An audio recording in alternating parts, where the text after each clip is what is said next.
ወጸቢሆ እንዘ ያርግ እግዚ ኢየሱስ ሀገረ ርህበ በማለዳም ወደ ከተማ መጥቶ ተራበ። የማቴዎስ ወንጌል ምዕራፍ 21 ቁጥር 18።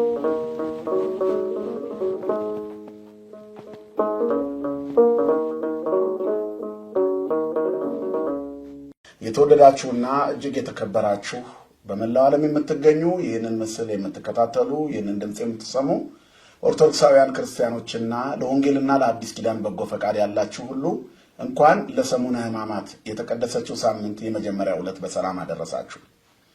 የእግዚአብሔር ፈቃድ ሆኖ 40ውን ጾም አጠናቀን የመጨረሻዋን የተቀደሰችውን ሳምንት የሰው ልጅ ከሞት ወደ ሕይወት የተሻገረባትን እግዚአብሔር ስለ ሰው ልጆች ፍቅሩን የገለጠባትን ሳምንት የምንዘክርበትና የምናስብበት ሰሙነ ሕማማት ላይ ደርሰናል። ጾሙን በሰላም አስፈጽሞ ይህችን ሳምንት ደግሞ በቤተ መቅደስ ውስጥ ኃጢአታችንን እያሰብን የእግዚአብሔር ፍቅር ለእኛ ምን ያህል እንደተገለጠ በመረዳት በአንክሮና በተዘክሮ እግዚአብሔር ሆይ ለእኔ ያደረክልኝ ብዙ ነው፣ እኔ ግን የሚገባኝ አይደለሁም፣ አንተ እንደፈቀድክ እየኖርኩ አይደለሁም እያልን በምህላ በጸሎት የምንማጸንበት ሳምንት ላይ ደርሰናል። እግዚአብሔር ለብርሃነ ትንሣኤው በሰላም ያደርሰን። እንግዲህ ይህ ሳምንት በቤተክርስቲያን አስተምህሮ ለየት ያለ ሳምንት ነው። ሰሙነ ሕማማት ይባላል።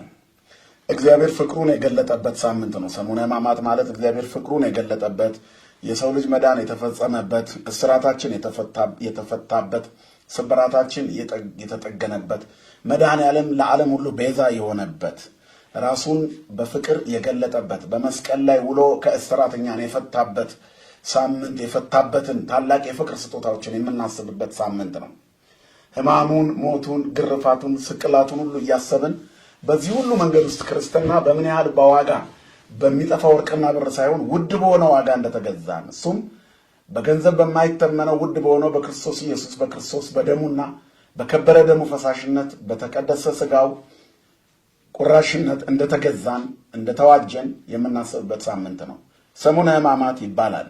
ሰሙነ ሕማማት ማለት የክርስቶስን ሕማም የምናስብበት፣ እግዚአብሔር ስለኛ የተቀበለውን መከራ የምናስብበት፣ ከጲላጦስ አደባባይ እስከ ቀራንዮ ያደረገውን የሕማሙንና የመከራውን ጉዞ የምናስብበት፣ ነቢያት ስለሱ ሊሞት እንደተወለደ ትንቢት የተናገሩበትን እያሰብን ያ የተፈጸመበትን ጊዜ በማሰብ ራሳችንን ወደ ቅድስና ለማስኬድ ማረን ይቅር በለን እያልን እየሰገድን በምሕረትና በይቅርታ እጆቹ ወደኛ የተዘረጋ እንዲሆን ዓለምን በፍቅሩ የታረቀ እግዚአብሔር በእኛ ጥላቻ ምክንያት እንደገና ከፍቅሩ እንዳንለይ ዓለማውያን የሆንን እኛ ወደ መንፈሳዊነት ለመመለስ የምንጥርበትና የእግዚአብሔርን ፍቅሩን የምናስብበት ነው።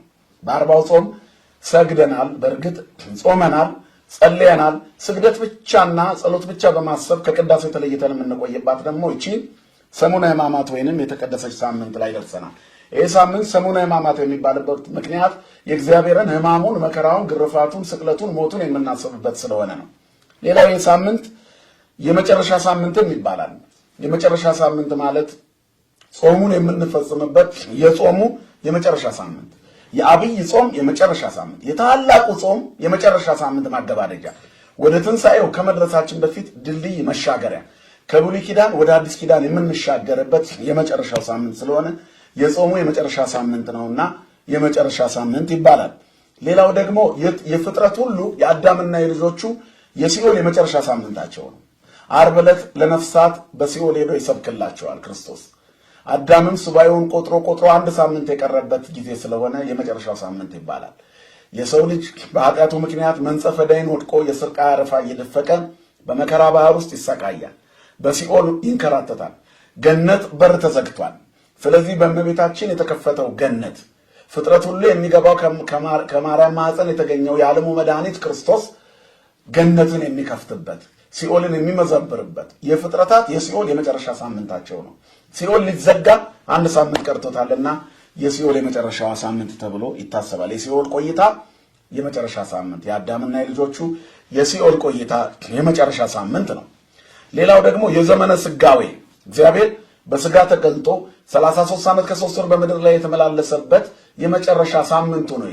በስጋ ከትንሣኤ በኋላ ባለው የ40 ቀን ቆይታው ሕማሙንና ሞቱን ምክንያቱን እያስረዳ 7ቱን ኪዳናት ያስተምራቸዋል። ነገር ግን በኪደተ እግሩ ምድርን እየቀደሰ የተራበ እያበላ የተጠማ እያጠጣ ድውያነ ስጋን በተአምራት ድውያነ ነፍስን በትምህርቱ እየፈወሰ እየተዘዋወረ የሚያስተምርበት ህብስት አበርክቶ የመገበበት የስጋዊ ዘመን የመጨረሻ ቆይታ ነው።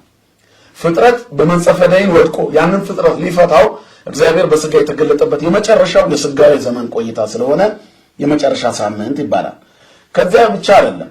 ይሄ በምድር ላይ በመመላለስ የተለያዩ የሐዋርያቱ የደቀ መዛሙርቱ የትዝታቸው የመጨረሻ ሳምንት ነው። ከዚህ በኋላ የሚያገኙት ክርስቶስ ከትንሣኤ በኋላ ባለ አካሉ ስለሆነ የመጨረሻ በስጋዌ ከደቀ መዛሙርቱ ጋር እየተመላለሰ በእነሱ ልብ ውስጥ አዲስ ኪዳንን ስሎ የሚጨርስበት የመጨረሻ ሳምንት ነው። በሐዋርያት ልቦና በወንጌላውያን አይምሮ ውስጥ በመረጣቸው በ12ቱ ምርጦች አይምሮ ውስጥ አዲስ ኪዳንን እስከ መጨረሻ ቀርጾ የሚጨርስባት የመጨረሻ ሳምንት ናት ማለት ነው።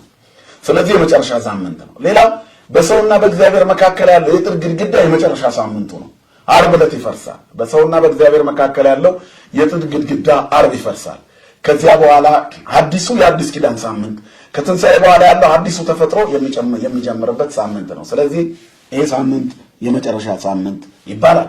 ለእኔና ለእናንተ በኃጢአት የኖርንበት በስጋ ፈቃድ የተመላለስንበት እንደ ልባችን እንደ ፈቃዳችን እየሄድን የእግዚአብሔርን ሕግ የጣስንበት የመጨረሻ ሳምንታችን እንዲሆንና ከትንሣኤው ጋራ ልቦናችን ተነስቶ በአዲስ ፈቃድ በእግዚአብሔር ሕግ በፈቃደ መጻሕፍት በፈቃደ በትእዛዛተ ሕግ በሕይወተ አዲስ ኪዳን የምንኖርበት ሳምንት እንዲሆን አምላካችን እግዚአብሔር ሁላችንን ይርዳል። በዚህ ሳምንት አገልግሎቱ ከወትሮው የተለየ ነው። በዚህ ሳምንት ውስጥ ስብዓተ ነግ አይደረስም።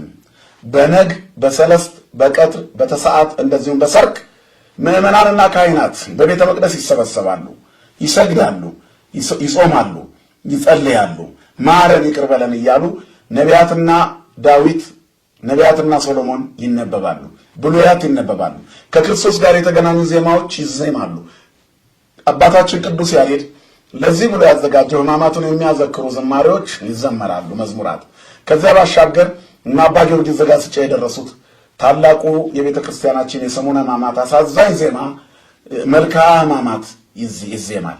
እነዚህ እየታሰቡ ማረን፣ እሰግድ ለከ፣ እሰግድ ለከ፣ ሰላም ለኪ እያል ይህንን እያሰብን ሕማሙን፣ መከራውን፣ ሞቱን፣ ስቅለቱን ለእኛ ሰላም ይህንን ሁሉ ለእኛ ለሰላማችን ሊያደርግልን የተገለጠውን ጌታ የወለደችውን እመቤታችን ሐዘኗን በመስቀሉ ስር ያዘነችውን ሐዘን እያሰብን ሊሞት የተወለደው ጌታ ከሷ የተገኘው መድኃኒት ደግሞ ለእኛ የከፈለውን ዋጋ እያሰብን የምናሳልፍበት ሳምንት ነው። ቅዳሴ አይቀደስም። ኦሪትና ነቢያት ይነበባሉ። ስለ ክርስቶስ የሚገልጹ ትንቢታት በሙሉ ይዘከራሉ። ከዚያ በነገረ መስቀሉና በሕማማቱ ዙሪያ የተዘጋጁ ዝማሬዎች ቅድም ያልኳችሁ ሁሉ ይዜማሉ ማለት ነው። በዚህ ሳምንት ቅዳሴ የለም ከሐሙስ በስተቀር።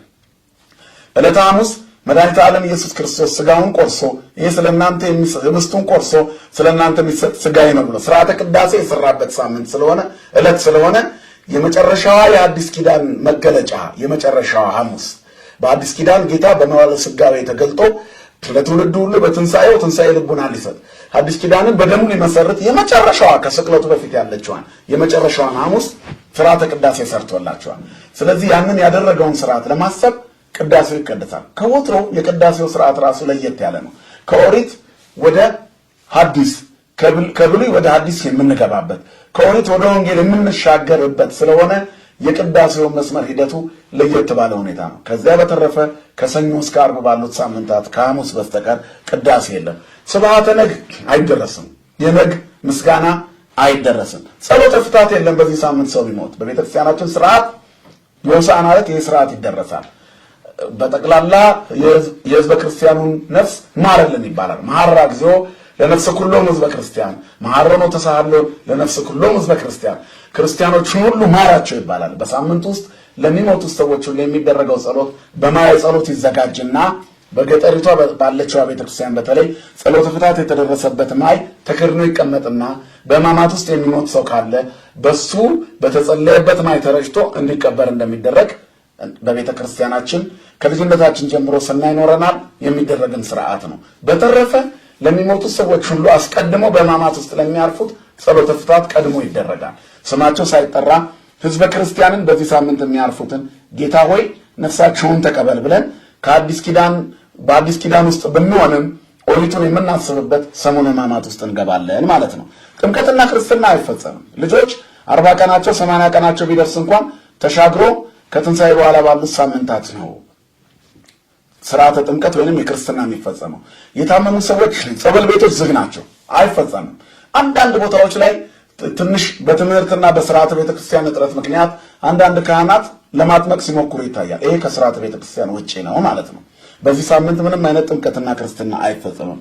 እነዚህ ስርዓቶች በሙሉ በሆሳዕና ቀደም ተብለው በሆሳዕና ጊዜ ይፈጸማሉ ማለት ነው እና ከዚህ ጋር ተያይዞ ከሰኞ እስከ ዓርብ ያሉት ሳምንታት ደግሞ ከወንጌል ጋር ተያይዞ ጌታችን በእነዚህ 5 ቀናት የተናገራቸው ንግግሮች፣ ያስተማራቸው ትምህርቶች፣ ያጋጠሙት ነገሮች በመዋዕለ ሥጋዌ በእነዚህ ሳምንታት ውስጥ ይዘከራል። ይሄ ሳምንት 2 ነገሮች አለ። አንጽሖተ ቤተ መቅደስ ወይንም ቤተ መቅደሱን ያጸዳበት ተብሎ ይታሰባል። ሁለተኛው ደግሞ ጌታችን ኢየሱስ ክርስቶስ እንደተራበ ቅድም ርዕሱ ላይ እንደነገርኳችሁ ወጸቢሖ እንዘ ያዐርግ እግዚእ ኢየሱስ ሀገረ ርህበ ጌታችን ኢየሱስ ክርስቶስ በማግስቱ ገና በማለዳም ወደ ከተማ መጣና ተራበ ይለናል። የትምህርታችን ርዕስ ይሄ ነው። ጌታችን ኢየሱስ ክርስቶስ በዚህ ቀን 2 ነገሮች ፈጽሟል። አንደኛው ቤተ መቅደሱን አጽድቶበታል። የርግብ ሻጮቹን ወገፍተ አማዳትሆሙ ለመወልጣን አውጽኡ ወአሰስሉ ዘንተ እምዘየ ይህን ከፊቴ አስወግዱ ቤቴ ቤተ ጸሎት ቤቴ ቤተ ጸሎት ይሰማይ ቤቴ የጸሎት ቤት ነው ብሎ እንደገና መቅደሱን ያጸዳበት መቅደስ ሰውነታችን ከሸቀጥና ከርኩሰት እንዲጸዳ ያስተማረበት ሳምንት ነው። ከዚህ ጋር ሁለተኛው የምናስብበት በማለዳ ገና እንደመጣ ተራበ ይላል። በእውነት በትላንትናው ቀን ምስጋና ምግቡ የሆነ እግዚአብሔር በአህያይቱና በውርንጫይቱ በታምራት ተቀምጦ ወደ ቤተ መቅደስ ገብቶ ነበር። ሆሳዕና ለወልደ ዳዊት ብሩክ ዘይመጽእ በስመ እግዚአብሔር ብለው አመስግነውታል። ሕፃናት ሁሉ አመስግነዋል። ድንጋዮች ጮኸዋል። አይሁድ ሕፃናቱን ዝም አሰኝ ቢሉትም የድንጋይ ልብ ያላቸው አይሁድ ይልቅ ጡት የሚጠቡ ሕፃናት ተናግረዋል። እናም ድንጋዮች አፋቸውን ከፍተው አመስግነዋል። የሰው ልብ ከድንጋይ ጠንክሯል፣ የድንጋይ ልብ ከሰው ለስልሷል። ብዙዎቻችን ልባችን ሲደድር፣ ኃጢአታችን ሲበዛ፣ ትዕቢታችን ሲጨምር፣ ርኩሰታችን ሲከማች፣ በበደልና በኃጢአት ውስጥ ስንጓዝ እግዚአብሔርን ማመስገን እናቆማለን። ልባችን ድንጋይ ይሆናል። እግዚአብሔር ለልቦናችን መለስለስን እንዲሰጥልን መልካም ፈቃዱ ይሆንልን። ስለዚህም ከዚህ ምስጋና በኋላ ነው በማግስቱ እግዚአብሔር ተራበ። ምስጋና የባህሪው የሆነ እግዚአብሔር በአእላፋት መላእክት የሚመሰገን እግዚአብሔር ዙፋኑ በሰማይ የጸና ሥጋ ለብሶ በአጭር ቁመት በጠባብ ደረት ተወስኖ ስደታችንን ተሰዶ ባለርስት ሊያደርገን እርቃናችንን በእርቃኑ ሊያለብስልን ሞታችንን በቦቱ ሊከድንልን ሕይወትን ሊሰጠን የተገለጠ ጌታ ተራበ ይላል። እግዚአብሔር ይራባል? አይራብም። ትንቢተ ኢሳይያስ ላይ እንደተጻፈ የሰራዊት ጌታ እግዚአብሔር ለዘላለም አይራብም፣ አይጠማም፣ አይደክምም ይላል። እውነት ነው። እግዚአብሔር አይራብም፣ አይጠማም፣ አይደክምም። ነገር ግን ወደ ከተማ መጣና ተራበ። ከዚያም በኋላ ፍሬ ያገኝባት ዘንድ አንዲት ሰፋፊ ቅጠሎች ያሏት በለስ ሊመለከት ሄደ ይላል። ወደ በለሲቱ ገና ሲደርስ ከቅጠል ብቻ በቀር ምንም አላገኘባትም። እናም ወዲያው በለሲቱን ረገማት። ለዘላለሙ ፍሬ አይገኝብሽ አላት። እይኩን እንከ ፍሬ እሙስቴትኪ ለዓለም ለዘላለም ፍሬ አይገኝብሽ ብሏት ረገማት ይላል። ወየብሰት በጊዜሃ ይእቲ በለስ በለሲቱ ወዲያውኑ ደረቀች። ደቀ መዛሙርቱ ደነገጡ፣ ታወኩ። እንዴት ወዲያው ደረቀች አሉ። ፍሬ የማያፈራ ዛፍ ሁሉ ይቆረጣል ብሎ መጥምቁ ዮሐንስ የተናገረው ቃል በዚህ ይታወሳል። መንሹ በእጁ የሆነ እግዚአብሔር ምርቱን ከገለባው መለየት የሚችል አባት የሰራዊት አምላክ እግዚአብሔር ሁሉን ማድረግ የሚችል አምላክ ከበለሲቱ ፍሬ ሲያጣ እይኩን እንከ እምስቴትኪ ፍሬ ለዓለም አላት። ለዘላለም ባንቺ ፍሬ እንዳይገኝ በቃ እይኩን እንከ ፍሬ እምስቴትኪ ለዓለም ለዘላለሙ በውስጥሽ ፍሬ አይገኝብሽ ብሎ በለሲቱን ረገማት ይላል። አሁን ስለ በለስ የሚናገራል። እግዚአብሔር ተራበ። ባጭሩ እግዚአብሔር ይራባል። ቅድም ኢሳይያስ እንዳለው የሰራዊት ጌታ እግዚአብሔር አይራብም፣ አይጠማም፣ አይደክምም። በባህሪው ቅዱስ ነው። ዓለምን የሚመግብ እግዚአብሔር ተራበ ብሎ መናገር ይከብዳል። ነገር ግን በስጋ የሚራብ ስጋ ለብሷልና ተራበ ይላል። ረሃቡ ግን እዚህ ጋር ስጋዊ ረሃብ እንዳልሆነ እንመለከታለን። ምክንያቱም በማግስቱ ተራበ የሚለው ትላንትና ተመግቦ ነበር። እግዚአብሔር ምስጋና ምግቡ ነው። ምክንያቱም እግዚአብሔር የኛ ማመስገን እሱን ያስደስተዋል። እግዚአብሔር የሚራብ አምላክ አይደለም በባህሪው። ግን የሰው ልጆች ምስጋናን ሲመገቡና ሲጠግቡ እግዚአብሔር ደስ ይለዋል። የእግዚአብሔር እርካታው የኛ መመለስ ነው። የዮሐንስ ወንጌል ምዕራፍ 4 ላይ የተዋበችው የሴኬም ሸለቆ አጠገብ በጌባልና በገሪዛን ተራራ መካከል ከሰማርያ ዓለት ቀዳ የመጣች አንዲት ሴት ነበረች። መንገድ ከመሄድ ደክሞ ተቀምጦ ነበረ። በሰማርያ ምግብ ሊገዙ ደቀ መዛሙርቱን ርቧቸው ልኳቸው ነበር። ያችን ሴት ካገኛት በኋላ ውሃ ልትቀዳ በጠራራ ፀሐይ ስትመጣ ውሃ ስጪኝ ብሏት ነበር። ውሃ ስጪኝ ብሎ ጠይቋት ባደረጉት ንግግር ውስጥ ውሃ ጠጥቷታል። ከዛ ደቀ መዛሙርቱ ምግብ ይዘውለት መጥተው ብላ ሲሉት እናንተ የማታውቁት ለኔ አባቴ ያዘጋጀልኝ ምግብ አለ፣ እኔ ተገቤያለሁ አለ። የእግዚአብሔር ጥጋቡ እርካታው፣ የእግዚአብሔር ደስታው፣ የእግዚአብሔር መብሉ የኛ ንስሐ መግባት፣ የኛ መለወጥ፣ የኛ በመንፈሳዊ ሕይወት መመላለስ፣ የኛ በቅድስና መመላለስ የእግዚአብሔር እርካታው ነው። ስለዚህ ተራበ የሚለው የሃይማኖትን ፍሬ ተራበ ከሰው ልጆች ሕይወት ላይ። በለስ ሁል ጊዜ በቤተክርስቲያናችን በልዩ ልዩ ትተረጎማለች እና ፍሬ አጣባት በለስ። እኔና እናንተ ማን እንደሆነን በዚህ እንመለከታለን። ከበለሲቱ ፍሬ ፈለገ፣ አላገኘባትም። ስለዚህ ለዘላለሙ ፍሬ እንዳይገኝብሽ አላት። እይኩን እንከ ፍሬ እሙስቴትኪ ለዓለም፣ ለዘላለም በአንቺ ዘንድ ፍሬ አይኖር አላት። ወዲያውኑ ደረቀች ነው የሚለው። ወየብሰት በጊዜሃ ይእቲ፣ በለሲቱ የእግዚአብሔር ድምፅ ሲመጣ ደረቀች። ምን ያህል ቢታገሳት ነው በለሲቱ እግዚአብሔርን እስከ መፍራት ድረስ ያደረሰችው? በቅጠል ብቻ እያታለለች የኖረችው ዛፍ ምን ያህል ብትሆን ነው? ምን ያህል እግዚአብሔርን አሳዝና ነው ይሆን? ምዕመናን፣ ምን ያህል እግዚአብሔርን ልብ የሚነካ በሐዘን የሚነካ ርኩሰት ሰርተን ይሆን? ጸበሉ እየፈሰሰብን፣ ቅዳሴው እየዘነበብን፣ ስብሐተ ማኅሌቱ ሳይቋረጥብን፣ እንደ ጎርፍ የሚፈስ የእግዚአብሔር ቃል ሙሉ ሌሊቱን መንገዱ ሁሉ በሰንበት ዕጣን እየሸተተ የኛ አፍንጫ ሌላ ሲፈልግ ስንት ጊዜ ኖረን ይሆን? ፍሬ እንድናፈራ ወንጌል እየተነገረን የእግዚአብሔር ሕማሙ ሞቱ ግርፋቱ ለኔ ነው ብለን እያሰብን እኛ ግን ለሌሎች ሰዎች ሕማምና ሞት ግርፋት የምንመኝ ህዝቦች፣ በዚህ በክርስቶስ መከራውን እያሰብን መስገድ በሚገባን ሳምንት ውስጥ ሸምቀን በጦርነት ጉድጓድ ውስጥ ብዙዎቻችን ተቀምጠናል። በከተማ ያለነውም ጦር አዝማቾች፣ በገጠር ያለነው ደግሞ ተዋጊዎች። በዚህ መካከል እጅግ በሚያሳዝን ሁኔታ መካሪም ተመካሪም ጠፍቶ ሀገራችን የተፈታ ጎጆ ይመስል ትዳሩ እየፈረሰ ልጆቹ እንደተበተኑበት አባወራ ሀገሪቱን ቤት አይነት ሁኔታ መራመድ እንዳለባት ግራ ገብቷታል። በዚህ ምክንያት ፍሬ ያጣባት በለስ ሆናለች። እግዚአብሔር ፍሬ ይፈልጋል። የአንድነት ፍሬ፣ የፍቅር ፍሬ፣ የሰላም ፍሬ፣ የህይወት ፍሬ፣ የምስጋና ፍሬ፣ የመለወጥ ፍሬ ከኛ ይፈልጋል እግዚአብሔር። ስለዚህ የሃይማኖትን ፍሬ ተራበ፣ የመልካምነትን ፍሬ ተራበ፣ የሥነ ምግባር ፍሬ እግዚአብሔር ተራበ። ለውጥ የምናይበት የወደቁትን የምናነሳበትን ፍሬ ከኛ ይፈልጋል። ለሌሎች የምንቆምበት ለምስኪኖች ድጋፍ የምንሆንበትን ፍሬ ከኛ ይፈልጋል። ኃይል ሰጥቶን ጉልበት ሰጥቶን ጉልበትና ኃይላችን ቅጠል ብቻ የሆነ ስንቶቻችን ነን? መልካም ድምፅ ሰጥቶን ቅጠል ብቻ የሆነ ድምፃችን ስንቶቻችን ነን? በትዕቢት ምክንያት ሌሎችን የሚለውጥ ቀርቶ እኛን እንኳን ወደ መቅደሱ የማያስገባ መልካም ድምፅ ያለን ስንቶች ነን? ዕውቀታችን ገለባ የሆነብን ስንቶች ነን? ፍሬ ያጣን በለሶች፣ በውስጣችን እግዚአብሔር በረከት ያጣብን ስንት ሰዎች ነን ምዕመናን? እና እስቲ ከዛሬዋ ሰኞ ጀምሮ እስቲ ይህችን ሳምንት እንጠቀምባት፣ በትህትና በመስገድ በመንበርከክ በዚህ እንጸልይባት። እስራኤላውያን ይህንን ነው ያጡት። እግዚአብሔር ወደዚህ ጉባኤ ቤት ወደ እስራኤል ጉባኤ ቤት መጥቶ ነበር እስራኤልን ሊለውጣቸው ሕይወት ሊሰጣቸው በመካከላቸው ተወለደ።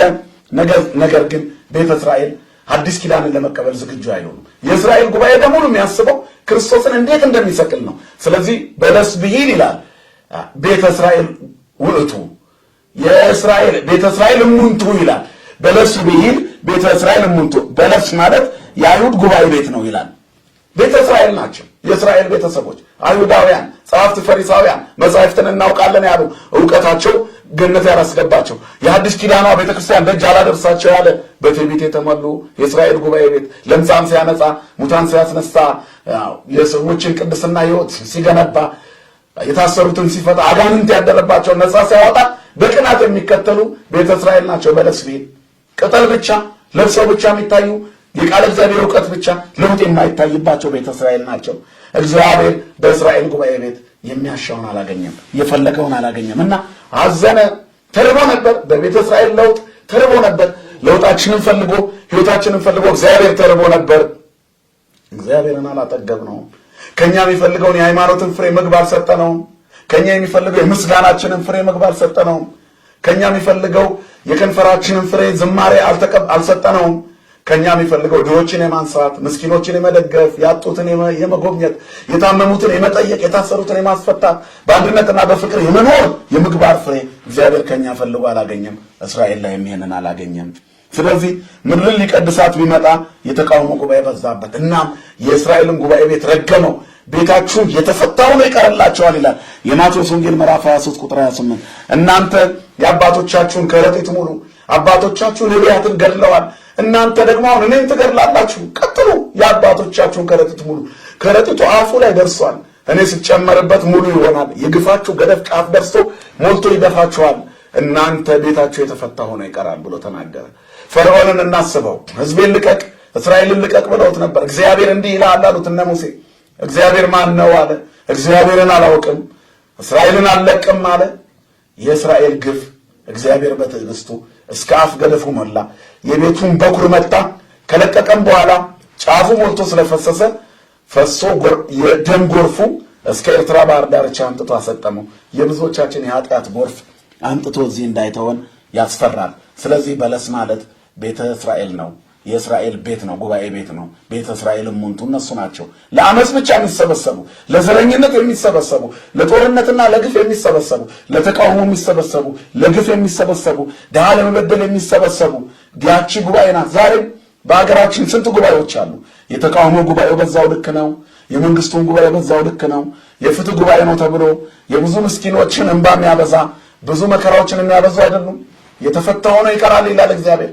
የሰራተኞች ግፍ፣ የድሆች ግፍ፣ የምስኪኖች ግፍ፣ የአሮጊቶች ለቅሶ፣ የህፃናት ለቅሶ፣ የፍትህ ማጣት ለቅሶ፣ ይሄ ሁሉ ግፍ ሲሞላብን ከባድ ነው። ከግለሰብ እስከ ማህበረሰብ፣ ከተቋም እስከ መንግስት የድሃ እንባ ግፍ ካለብን ቤታችን የተፈታ ሆኖ ይቀራል። በተሰጠን ዘመን ውስጥ መልካሞች ሆነን ካልኖርን እስራኤል የተሰጣቸውን ዘመን ስላልተጠቀሙ የደረሰባቸው ግፍ እኛም ላይ ደርስብናል ማለት ነው። ስለዚህ ቤታችሁ የተፈታ ሆኖ ይቀርላችኋል አላቸው። ምድርን ሊቀድሳት ለመጣው ጌታ የጠበቀው ጉባኤ የተቃውሞ ጉባኤ ነበረ። ስለዚህም በዚህም ምክንያት ረገማቸው። እንዴት አድርጎ ረገመ? ቤታችሁ የተፈታ ይሆናል፣ ጉባኤያችሁ የተመታ ይሆናል ይላል። በአንጻረ በለስ ረገማ ለኃጢአት ይላል ዮሐንስ አፈወርቅ። ስለዚህ በበለስ አንጻር ኃጢአትን ረገማት። አሕዛብ አስተጋቡ ጽጌረዳ በሂሩቱ ይላል ወሰው ኩሰ ተርፈ በአበ አይሁድ። በእውነት በእግዚአብሔር ቸርነት አሕዛብ ይላል አበባውን ሰበሰቡ፣ እሾኩ ግን በአይሁድ ዘንድ ተረፈ። ዘውቱ ሕጸተ ሃይማኖት። ይህም ሕጸተ ሃይማኖት ነው። የሃይማኖት ሕጸት፣ የሃይማኖት ጉድለት ነው። አሕዛብ በእግዚአብሔር ቸርነት አበባውን ሰበሰቡ፣ እሾኩ ግን ለአይሁድ ተረፈ። ይኸውም የሃይማኖት ጉድለት ነው ይላል። አሕዛብ አስተጋቡ ጽጌረዳ በሂሩቱ ወሰው ኩሰ ተርፈ በአበ አይሁድ ዘውቱ ሕጸተ ሃይማኖት። በአበ አይሁድ በአይሁድ ዘንድ እሾኩ ተረፋቸው። ጽጌረዳ እሾህ አለው። ከእሾሁ መሃል የምታምራ ጽጌረዳ አለች። አሕዛብ ጽጌረዳውን መርጠው ተጠቀሙበት። እሾሁ ግን በአይሁድ ዘንድ ተረፈ። አይሁድ እሾሁን ሰበሰቡ፣ ጽጌረዳውን አሕዛብ ሰበሰቡ። ተመልከቱት። ምኩራብ የሰበሰበችውን ቤተ ክርስቲያን ወረሰችው። ክርስቶስ ዞሮ ያስተማረላቸው አይሁድ የተረገሙ ሆኑ። በአንጻረ በለስ ረገማ ለኃጢአት፣ ኃጢአትን ረገማት። ያቺ በለስ የተባለችው የሰውነት ጉድለት፣ የሃይማኖት ጉድለት፣ የፍሬ ጉድለት ናት ብያቸዋለሁ። ስለዚህ እሾህ እርግማን፣ አበባው ደግሞ ጸጋ እግዚአብሔር ልጅነት ነው። ልጅነትና ጸጋ እግዚአብሔር ለአሕዛብ ተገለጠ። ኢሳይያስ ላይ እንደተጻፈ ላልጠየቁኝ ተገኘው፣ ላልፈለጉኝ ተገኘው፣ ላልጠየቁኝ ተገለጥኩ፣ በስሜም ላልተጠራው ሕዝብ እነሆኝ አልኩት ይላል። እግዚአብሔር የመጣው በቤተ አይሁድ ነበር፣ ከአይሁድ ቤተሰብ ነበር፣ አልጠቀሙትም። እነሱ ግን አሕዛብ ሰበሰቡ። አሕዛብ ጽጌረዳውን ሰበሰቡ። በጣም ደስ ይላል። አሕዛብ አስተጋቡ ጽጌረዳ በሂሩቱ ወሰው ኩሰ ተርፈ በአበ አይሁድ ዘውእቱ ሕጸተ ሃይማኖት። የተረፈው ሾሁ የሃይማኖት ጉድለት ነው። እውቀታቸው፣ ጥበባቸው ለእግዚአብሔር መንግስት አላስገባቸውም። የአዲስ ኪዳን ምዕራፍ እንዲሻገሩ አላደረጋቸውም። ስለዚህ ለዘላለሙ ፍሬ አይገኝብሽ ብሎ እግዚአብሔር በውስጥሽ ፍሬ አይኖር ብሎ ቤተ አይሁድን ረገማት። እስከ ዛሬ ድረስ ደሙ ላዕሌነ ወላዕለ ውሉድነ ይቤሉ ይላል። ደሙ በእኛና በልጆቻችን ላይ ይሁን ብለዋልና በእርግማን የሚኖሩ ሆኑ። እኛ ግን በረከቱን ሰበሰብን። ምዕመናን አይሁድ አንሁን፣ ክርስቲያኖች እንሁን። አይሁድነት ገዳይነት ነው። ይሁዲነት ደም አፍሳሽነት ነው። በእሴ ደም ወጎላዌ ያስቆረረ እግዚአብሔር ደም አፍሳሹንና ሐሰተኛውን፣ ክፉን፣ ጨካኙን እግዚአብሔር ይጸየፈዋል ይላል። እግዚአብሔር የሚጸየፈው ስራ እንዳንሰራ፣ እንደ በለሲቱ ተረግመን እንዳንቀር፣ ፍሬ ያጣብን ሰዎች እንዳንሆን፣ በበለስ አንጻር የተረገመችው ኃጢአት በእኛ ላይ ኖራ ይዛን ገደል እንዳትገባ፣ ተረግመን እንዳንወድቅ ያስፈልጋል። ስለዚህ የመጀመሪያው ቀን ሰኞ ሁለት ነገሮች የሚታሰቡበት ነው። ቤተ መቅደሱን ያጸዳበት የእኛን ሰውነት እንዲጸዳ ቤተ መቅደስ ቢል የእኛ ሰውነት ነው። ቀጥሎ ደግሞ በለሲቱን የረገመበት ፍሬ የሌላቸው በሙሉ የሚረግፉበት በአዲስ ኪዳን የሚኖሩ አሕዛብ አስተጋቡ ጽጌረዳ በሂሮቱ በቸርነቱ በእግዚአብሔር ቸርነት አሕዛብ የጽጌረዳ አበባውን ሰበሰቡ ልጅነትን ጸጋ እግዚአብሔርን ወሶኩሰ ተርፈ በኀበ አይሁድ ዘውቱ ሕጸተ ሃይማኖት የሃይማኖት ሕጸት ጉድለት የሆነውን እሾሁን አይሁድ ሰበሰቡት። እሾህ ሰብሳቢዎች እንዳንሆን በረከት የምንሰበስብ እንድንሆን ያስፈልጋል። አምላካችን እግዚአብሔር የነገ ሰው ይበለን። ነገ ደግሞ በዚህ ልክ እንማራለን። ለብርሃነ ትንሣኤው በሰላም ያደርሰን። እንበለ ደዌ ወሕማም ወእንበለ ጻማ ወድካም አመ ከመ ዮም ያብጽሐነ ያብጽሐክሙ እስከ በዓለ ትንሣኤው በፍስሐ ወበሰላም አሜን። ያለ ሕማምና ያለ ደዌ ያለ መከራ አምላካችን እግዚአብሔር መከራውን አሳልፎ ሕማሙን አሳልፎ ደዌውን አርቆ እስከ ትንሣኤው እናንተንም እኔንም በሰላም ያደርሰን። አሜን። ይቆየን።